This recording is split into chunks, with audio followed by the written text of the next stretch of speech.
Hey folks, it's Kim from Kim Woodwinds. Thank you for clicking on this video and welcome to the channel.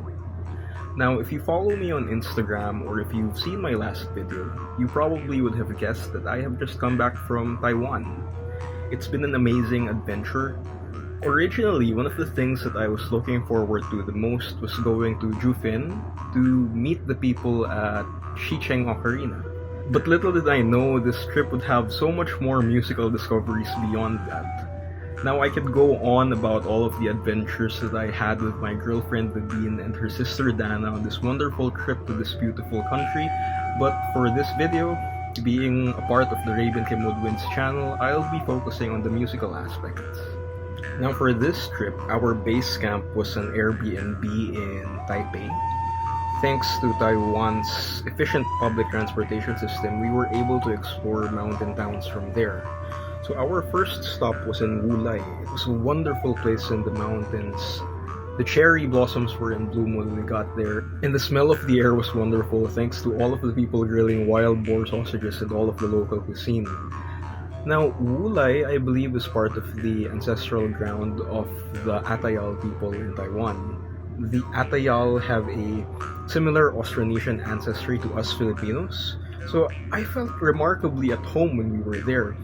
The arts and crafts in the mountains and their musical traditions and the way people look was very familiar. It almost felt like I was in the mountains of the Philippines. And it was here that I had my first opportunities to document something musical, starting at the Atayal Museum, where I got to see a wonderful collection of Lubu or zzima.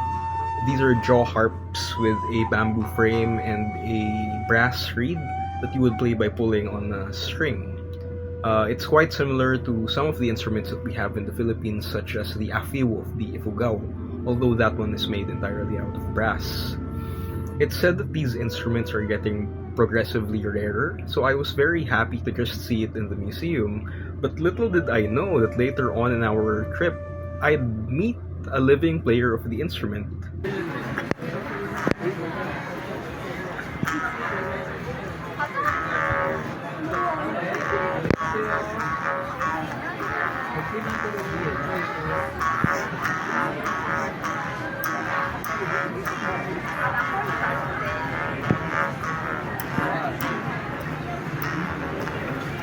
Not too far away from the museum, I got to meet a living musician who played the Lubu, Meilu of Hanlu Workshop. One of the interesting things about this instrument is that it's an intermediate form of the jaw harp, something between a heteroglot and an idioglot. Although it's shaped like an idioglot type of the bamboo instruments that we have in the Philippines, it's like a heteroglot in the way that it's made of two different materials. One of the memorable things of this experience was when Miss Meilu noticed my tattoo and how it bore a similarity to the local tattoos that they have among the Atayal. So, in Philippine tattoo traditions, we usually have them on the arms or on the chest, but the Atayal, although they use similar patterns, they would normally have it on their faces. Now, beyond that, the fabrics and the artwork and the music of the Atayal people all felt remarkably familiar to me as a Filipino. Another part of this trip was going up to the mountains of Juifen. Juifen is a gold mining town, and one of the things that make it memorable, apart from the wonderful mountains and the friendly people and the amazing food, is its striking similarity to that town in Spirited Away from Studio Ghibli. Anyway, it was in Juifen that I finally got to meet brothers Tom and Stephen Chen of Shih Cheng Ocarina. Tourists probably know Shih Cheng Ocarina also as Taiwan Ocarina, as it appears on their Google Maps name. One of the things that I love about the unique ocarinas they produce is they're not just focused on the musicality of the instruments, but also on how sculptural they are. I'll just show you, and just seeing the ocarinas, I promise they speak for themselves. This one is the ocarina in Taiwan. Make it the very special musical instrument and very easy. So if you want to practice, I have a well give the instruction, teach you how to learn. They have the English version in here. So don't worry, it's very easy to learn. Okay, the ocarina very more people, very more desire. So they have the smaller one and the big one. So the smaller one pitch is higher.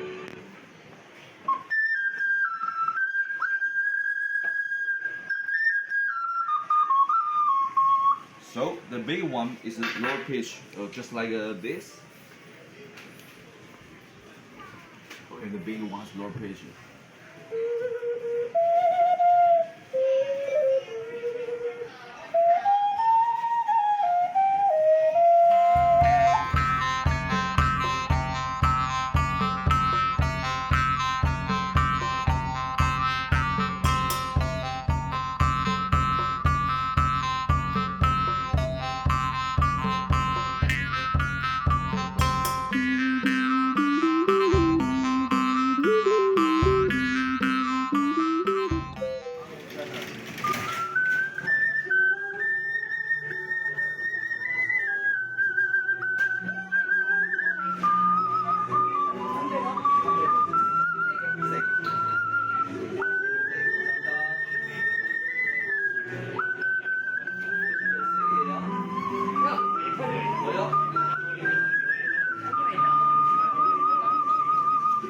Bravo!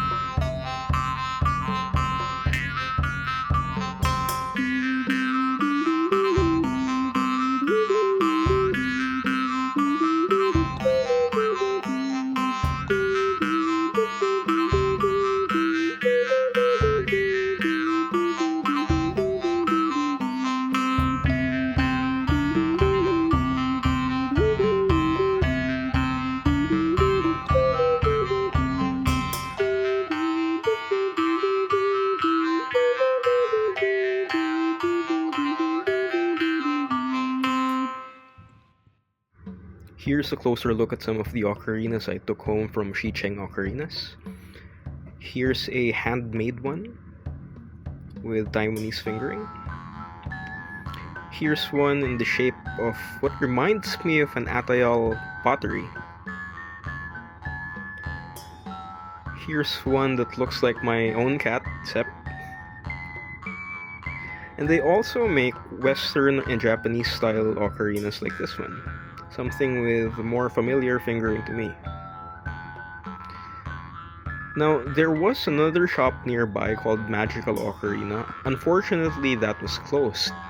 But when we traveled to the city of Taichung, I saw this small rural music shop that had Magical Ocarina in stock. So I got this beautiful English pendant one. It sort of looks like a river stone. Feels like one too. Also, here's a closer look at the jaw harp that I got. Shih Cheng makes Taiwanese style ocarinas, which has a different fingering from the Western or Japanese style ocarinas that most of us are familiar with. Now, those of us exposed to Western music are often confused why it's so unintuitive. It requires cross-fingering to achieve a diatonic scale.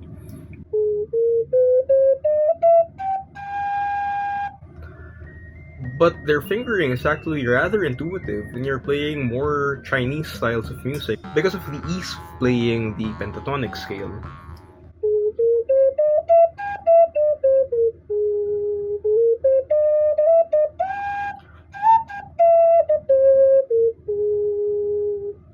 I'll include a finger chart here so you can pause the video and take a look. This is a question that often gets asked on the Ocarina network. How do you play this ocarina? It's actually more intuitive than it looks. Now, while we were exploring the area of the Chiang Kai-shek Memorial Hall, I was suddenly called to the gardens by this beautiful voice that I was hearing in the distance. It was here where I met a music teacher and a student having lessons on the Jinghu.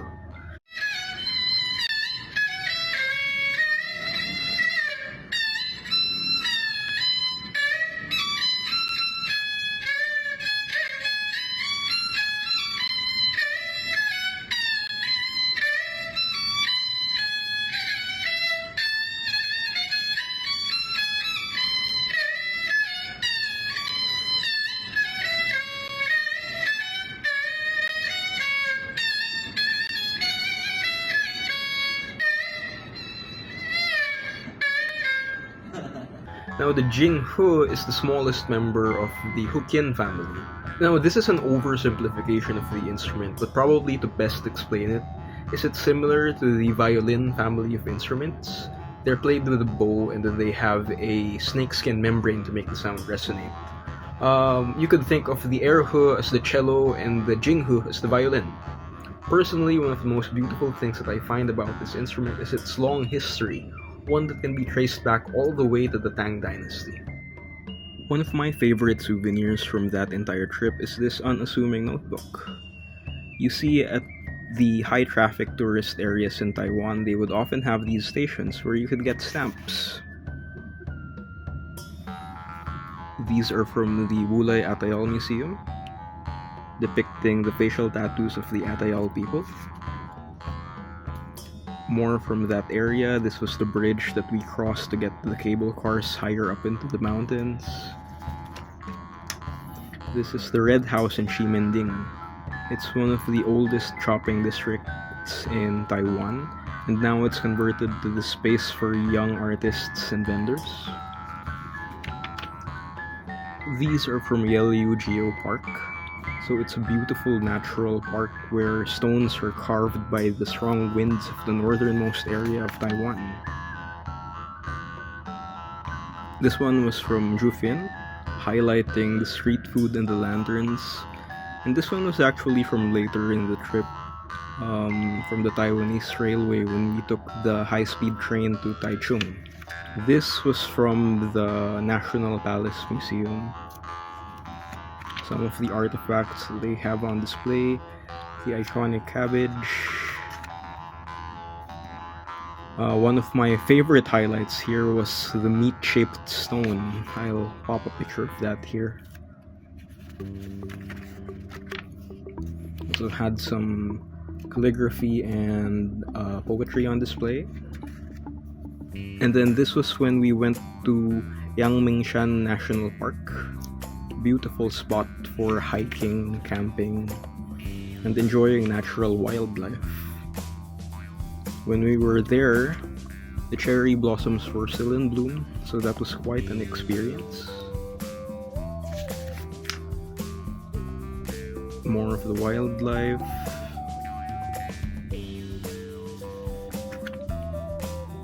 This is the trip to Taichung that I mentioned earlier, when we took the high-speed rail. Amazingly, it traveled at up to 180 kilometers per hour. There were a lot of stamps here because they had some events going on featuring these cute dinosaur characters. And these guys as well.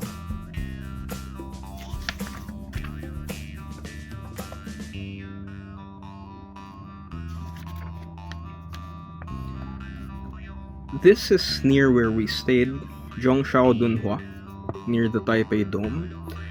It came in much later here in the booklet because we actually weren't able to find the stamps when we first got there, but we found them after our trip to Taichung.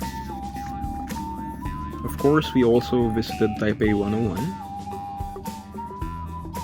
It provided some beautiful sights of the city, but perhaps my favorite aspect was seeing the tuned mass damper in the center of it. So it serves as a counterweight to protect the building from strong winds and earthquakes. This was from the Chiang Kai-shek Memorial Hall. It's so much bigger in person when you see it.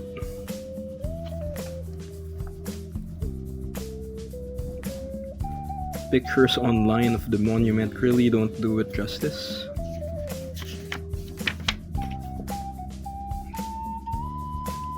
And finally, the last stamp was from Taiwan Airport when we flew back. So I popped a few pictures here and there, but if you would like to see more pictures of the trip and see more of the non-musical side of it, you can follow me on Instagram at rayru_kim. And if I have energy to do a longer length vlog featuring more of our trip, maybe I'll do that, but no promises. Thank you for clicking on the video, and I hope you enjoyed this one.